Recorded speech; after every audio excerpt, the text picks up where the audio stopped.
I'm Claudia from Carmel.ts, and now that we are starting a new year, everybody's talking about the New Year resolutions, how to be more productive, and I was thinking, every time I talk with someone who wants to start a project or who has a new idea, they always come to me and they say, oh, but now I don't have time, I have my job, I cannot do it, I'm waiting for the right time.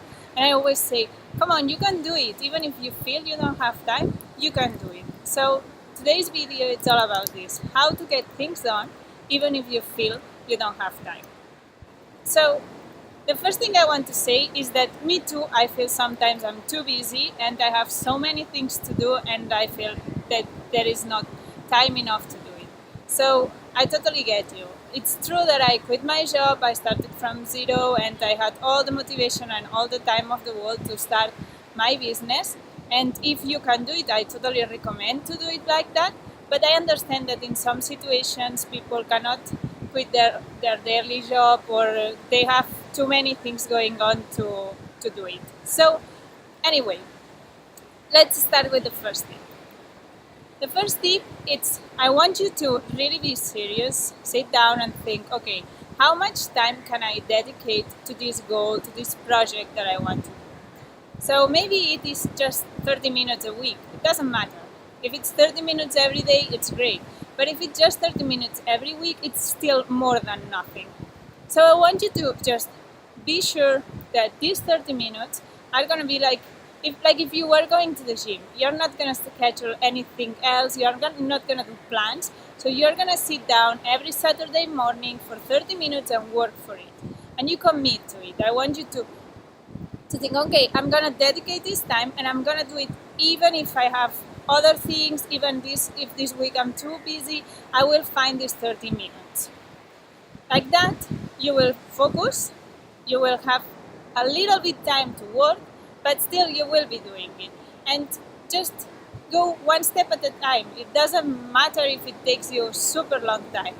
At the end, you will reach it. So it's much better than nothing. Then the second tip, it's what I always do. So I start saying, okay, what's the goal, what's the project? For example, when I was planning the website of Hermit, the one I just launched it, I did a redesign and I coded it all again from scratch. So it was a lot of work. And I had other clients, I had other projects I wanted to do. So I had to find a way to do all this. And to do it, to not feel overwhelmed and to not feel that it was too much, what I did was I started saying, okay, what's the ultimate goal? The ultimate goal is to have this website ready. Then what are the milestones or the steps I need to take, right? So in my case, it was to start setting it, like what's the goal of the website? What do I want to change? What do I want people to see? Then the next step would be to do the layout, the structure of the website, then to work on the design, and finally to work on the development. Then for each one of these steps, I wrote down how long it's gonna take. And if it takes more than 1 hour, then I continue stepping it down, breaking it out until I have things that I can do in half an hour, but the most I recommend is like 5-10 minutes. That's a perfect thing, because then maybe in these 30 minutes that you have every week, you can do 3 tasks from your list. But instead, if you have a super short list and you just know, okay, I'm gonna do this, but you don't think about the process, every week when it arrives this moment of 30 minutes that you sat down and you just work on it, you will not know what to do. You will spend these 30 minutes thinking, oh, what can I do today? And then the time will pass. So breaking this list as much as you can, it will make you be super productive, and when the time arrives, you will know exactly what to do. And you will do it, and it will be amazing because you will start checking the list and you will feel like, hey, I'm doing my goals, I'm arriving to my goal and I'm reaching my project. So that's the second tip. And finally, the third tip I want to explain you, it's another thing I usually do when I feel overwhelmed, when I'm like, oh, I have too many things going on, I don't know what to do first, I want to have them all at the same time, but I know it's not possible. So what I do is I take pieces of paper, I cut paper, and I write down each one of the things I need to do, and I write also the time it's gonna take. And then I try to organize them depending on my priorities.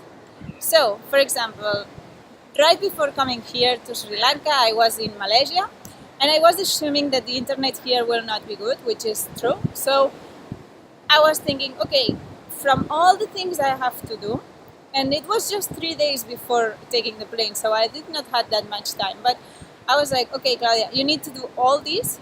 So write it down. I put it in papers, physical papers, so I can move them around and organize them. And what I did was organizing them depending on the internet. So the things I can do without internet, the things I can do with normal internet, and the things I cannot do if I don't have great internet. So I made like 3 columns, and I put in each column the things that go to that group. So like that, it was very easy to say, okay, all these things that I need great internet, I will have to finish them before I go to Sri Lanka. So I say, okay, what's the priority on this? Okay, this goes first, then goes this, then goes that. So maybe in your case, it's not about internet. Maybe your case, it's, I don't know, you are a mom and your kids are at home every afternoon or on weekends. So you can decide which things you can do when they are around and which things you cannot do if they are around, because maybe you need to concentrate, you need to be alone, you need to read, I don't know, things that you need to do when you are alone. And with that, you can know exactly when to do what. Another example would be, maybe you have time when you are traveling to work. Maybe you take the train and you stay 1 hour, half an hour, 10 minutes, it doesn't matter. But during this time, you can find tasks and things to do. So you can organize the things and say, okay, these are the things I'm gonna do when I'm on the train. These are the things that I cannot do if I am on the train. Okay, so I hope these 3 tips helped you. Just as recap, remember, you can do it even if you feel you don't have time. There is always a little bit of time that you can find. Just you need to be motivated about your project, and if you are, you will find the time. Then even if it's just 30 minutes every week, it's much more than nothing. Then remember, one step at a time, don't feel overwhelmed, and make long lists with small steps that you can just check very quickly in 5-10 minutes. And if you want to continue knowing or learning more about how to save time, you can subscribe up here, and I'll send you my favorite exercises for free to stop procrastinating and to get things done. Okay? So see you in the next video. Bye!